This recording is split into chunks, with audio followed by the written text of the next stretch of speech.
Annyeonghaseyo yarabbim, salam herkese. Demeli, bugünleri Koreli dostumla görüşmeye gidiyorum. Saat 11'de orada olmalıyım ve 10:20'dir. Həmişəkimi gecikirəm və dedim vlog çəkim. Neyse, baxın, günəş bilənsə düşsəydi üzümə tərəf, çox daha gözəl göstərə bilərdi. Ona görə kamera yaxşı düşmür ola bilər. That's not my fault. I'm so sorry. By the way, look at this. Like, I think that's so beautiful. Pamuk, bayağı. Bence. Ben bulutları izlemeyi çok seviyorum. Bir de bu beləcə çıxmazsa her şey çok daha gözəl görsənə bilər. Hazırda çıxdım və hər şey bir qaçırdım. Biraz gözləyəcəyik. Belə. Deməli, ondan sonra nələrim var, neyim? Və 28 May'a gittim. Okeydi. Ondan sonra gedəcəm. Bu arada maşından səsi ümid edirəm, çox gəlmir. Ümid edirəm sadəcə.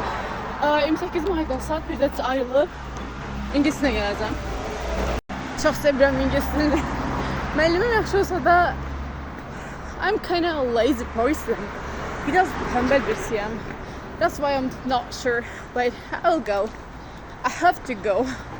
So, yani sınıfım da iştirak edəcəm dərsdə. Bu arada bəzi yerlər düşünüb ki, mən İngilis pronunciation'ım yaxşıdır deyə İngilis dərsləri də keçirəm.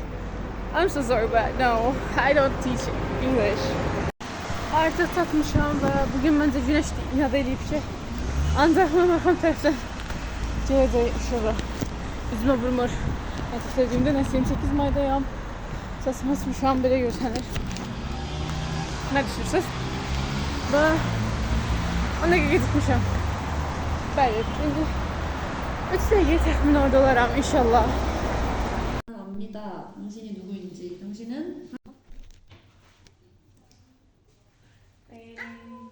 즐거웠습니다.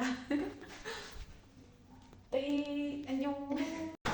Ve onunla artık görüşümüz bitti. 지금 집에 가고 아니 안 가요. 그냥 백화점에 가요. 제가 28 May'a gideceğim hazırda ve 어떻게 느끼는지 잘 모르겠어요. 그냥 날씨가 너무너무 예뻐요. Hava hakikaten çok güzeldi. Çok aşırı beğendim. Ondan sonra da eve geleceğim. Çünkü İngilizce saat işte. Bəli, inşallah tatdırarım. Bəli, Eurobun artıq nəticələrdən də gəldik. Və indi gedirəm biraz İngiliscəmə hazırlamağa, hazırlaşmağa. Çünki yarım saat sonra dərs almalıyam. Ondan sonra da anlatacağım. Yani bugün yolu. Bir de akşamdaki dersler geçeceğim. 2 tane ders var. Bəli. Yani bugün bu kadar. İzlediğiniz için çok sağ olun.